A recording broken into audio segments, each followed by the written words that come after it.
کسی نے سوال کیا کہ بازو پر یا ہاتھ کے پشت پر نام یا نام کا کوئی حرف گدوانا کیسا ہے، اور اگر کسی نے نادانی میں یہ عمل کر لیا تو اس کے لیے کیا حکم شرع ہے؟ تو یاد رکھیں، بازو پر نام کھدوانا یا ہاتھ کی پشت پر کوئی ڈیزائن بنوا لینا، بلکہ جسم کے کسی حصے پر اس طرح کا عمل کرنا، یہ ناجائز و گناہ ہے، کیونکہ یہ اللہ تعالیٰ کی بنائی ہوئی صورتوں کو بدلنا ہے۔ تو اللہ کی بنائی ہوئی صورتوں کو بدلنا جائز نہیں، جیسا کہ اللہ تبارک و تعالیٰ نے قرآن کریم فرقان حمید سورۃ النساء کی آیت نمبر 119 میں شیطان کا قول ذکر کیا کہ اس نے کہا وَلَآمُرَنَّهُمْ فَلَيُغَيِّرُنَّ خَلْقَ اللَّهِ، کہنے لگا کہ میں ضرور انہیں حکم دوں گا تو یہ اللہ کی بنائی ہوئی صورتوں کو بدل ڈالیں گے۔ آگے اللہ تبارک و تعالیٰ نے ارشاد فرمایا وَمَن يَتَّخِذِ الشَّيْطَانَ وَلِيًّا مِن دُونِ اللَّهِ فَقَدْ خَسِرَ خُسْرَانًا مُبِينًا، فرمایا جس نے اللہ کی بجائے شیطان کو کارساز بنا لیا تو یقیناً وہ سری نقصان اور گھاٹے میں رہا۔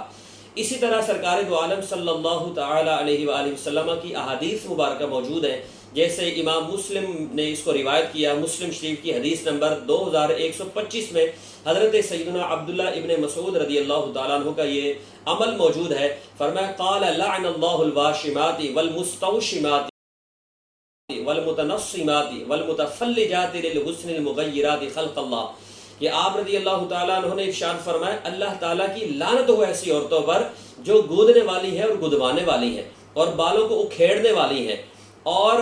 جھری لگا کر اپنے دانتوں کے درمیان خلا پیدا کرنے والی ہے۔ فرمایا یہ اللہ تعالیٰ کی بنائی ہوئی صورتوں کو بدلنے والی ہیں، تو اس لیے آپ رضی اللہ تعالیٰ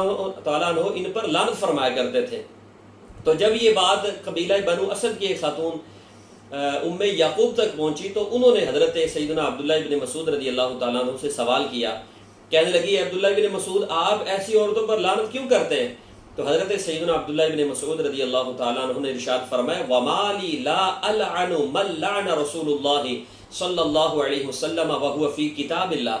آپ نے فرمایا میں ان عورتوں پر لعنت کیوں نہ کروں جن عورتوں پر رسول اللہ صلی اللہ علیہ وسلم نے خود لعنت فرمائی ہے، اور فرمایا وَهُوَ فِي کتاب اللہ، اور یہ اللہ تعالیٰ کی کتاب میں بھی موجود ہے۔ تو اس عورت نے کہا میں نے تو پورا قرآن پڑھا ہے، مجھے کہیں پر یہ آیت نظر نہیں آئی جس میں اللہ تعالیٰ نے ایسی عورتوں پر لعنت فرمائی ہو۔ تو حضرت سیدنا عبداللہ ابن مسعود رضی اللہ تعالیٰ عنہ نے ارشاد فرمایا لَإِن كُنْتِ قَرَأْتِيهِ لَقَدْ وَجَدْتِيهِ، فرمایا اگر تو دھیان اور غور سے قرآن پڑھتی تو تو ضرور سے پا لیتی۔ پھر فرمایا قال اللہ عز وجل وَمَا آتَاكُمُ الرَّسُولُ فَخُذُوهُ وَمَا نَهَاكُمْ عَنْهُ فَانْتَهُوا،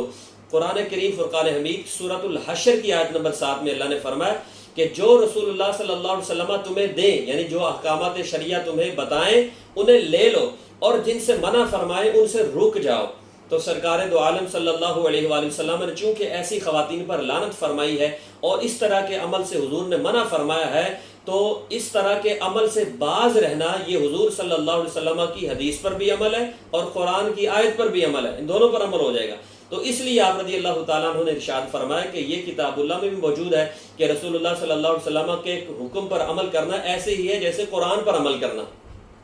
اور اس حدیث پاک میں شروع میں واشمات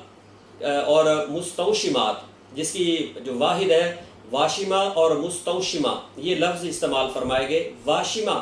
ایسی عورت کو کہتے ہیں کہ جو سوئی یا مشین کے ذریعے سے اپنے جسم میں نیل یا سرمے کے ذریعے اسے گوتتی ہے، کوئی چیز چھاپتی ہے، کوئی نام وغیرہ لکھواتی ہے، اسے واشمہ کہا جاتا ہے۔ ایسی عورت پر بھی لعنت فرمائی، اور مستوشمہ کا لفظ بھی فرمایا۔ مستوشمہ اس عورت کو کہتے ہیں جو چاہے خود اپنے جسم پر نہ گدوائے لیکن وہ کسی اور عورت کو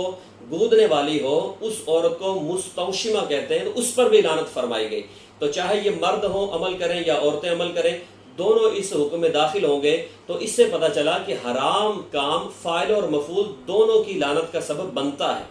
تو اس لیے جو یہ عمل خود نہیں کرتے کسی دوسرے پر کرتے ہیں تو وہ بھی اس حکم میں داخل ہوں گے۔ حدیث پاک کی روشنی سے ان پر بھی لعنت ہے، اور یہ کوئی چھوٹی بات نہیں ہے سرکار دو عالم صلی اللہ علیہ وسلم کا لعنت فرمانا، حالانکہ حضور صلی اللہ علیہ وسلم نے لعنت کرنے سے روکا ہے۔ رحمت دو عالم صلی اللہ علیہ وسلم کی فرامین موجود ہے جس میں حضور نے فرمایا کہ بلا وجہ لعنت نہ کر لیا کرو، اس لیے کہ آپ نے فرمایا کہ جس پر تم نے لعنت کی ہے اگر تو وہ لعنت کا مستحق ہے تو اس پر لعنت پڑتی ہے، اور اگر وہ لعنت کا مستحق نہیں ہے تو یہ لعنت پورے روئے زمین کا چکر لگاتی ہے اور پھر واپس اسی پر پلٹتی ہے جس نے لعنت کی ہو۔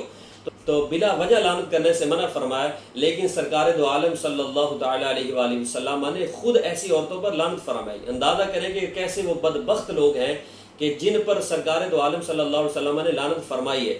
اور اس کے حرام ہونے کی ایک اور وجہ جو ہے، ایک تو یہ ہے کہ سرکار صلی اللہ علیہ وسلم نے منع فرما دیا اور لعنت فرما دی، یہ سب سے بڑی وجہ ہے، لیکن اس کے حرام ہونے کی ایک اور وجہ یہ بھی ہے کہ اس سے بلا وجہ اپنے آپ کو تکلیف میں مبتلا کرنا ہے، کیونکہ یہ عمل مشین یا سوئی کے ذریعے ہوتا ہے، اور اپنے آپ کو بھی تکلیف پہنچانا یہ عند شرع جائز نہیں ہے۔ فقہاء، علماء، مفسرین، محدثین نے اس کی تصریح فرمائی، جیسا کہ ارشاد الساری شرح صحیح بخاری شریف میں موجود ہے۔ فرمایا ان جنایت الانسان علی نفسہ کجنایتہ علی غیرہ فی الاثم، فرمایا انسان کا اپنے آپ کو تکلیف دینا، زیادتی کرنا اپنے آپ پر ایسے ہی گناہ ہے جیسا کسی اور پر زیادتی کرنا گناہ ہے۔ اور فرمایا اس کی وجہ کیا ہے؟ لِأَنَّ نَفْسَهُ لَيْسَتْ لَهُ مِلْكًا مُطْلَقًا بَلْ هِيَ لِلَّهِ تَعَالَى، فرمایا اس لیے کہ انسان کا جو جسم اور جان ہے یہ ہر لحاظ سے انسان کی ملکیت نہیں ہے، بلکہ یہ اللہ تعالیٰ کی ملکیت ہے۔ فَلَا يَتَصَرَّفُ فِيهَا إِلَّا فِي مَا أُذِنَ فِيهِ، فرمایا اس میں صرف اتنا ہی تصرف کرنا جائز ہے جتنے تصرف کی شریعت کی جانب سے اجازت دی گئی ہے۔ اچھا، اب سوال یہ ہے کہ جیسے سوال میں پوچھا گیا کہ اگر کسی نے نادانی میں یہ عمل کر لیا ہے تو اب وہ کیا کرے، کیا اس کو مٹائے یا دوبارہ اس طرح کا عمل کرائے، یا کیا اس کے لیے حکم شرع ہے؟ تو یاد رکھیں، اگر تو اس کو مٹانا ممکن ہے تو اس کو فوراً مٹانا لازم ہوگا، فوراً ختم کر دیں اسے۔ لیکن اگر اس کو بغیر تغییر کے مٹانا ممکن نہیں ہے، یعنی اس کو مٹانے کے لیے دوبارہ پھر وہی سارا عمل کرنا پڑے گا جیسا اس کو لکھوانے کے لیے عمل کیا تھا، تو اب فقہا نے فرمایا کہ اب دوبارہ یہ عمل نہ کرے، بلکہ جیسا ہے اس کو اسی حالت میں رہنے دے، لیکن اللہ تعالیٰ کی بارگاہ میں سچے دل سے توبہ و استغفار کرتا رہے۔ اللہ تعالیٰ سمجھنے کی توفیق دے، سچی توبہ کی توفیق عطا فرمائے۔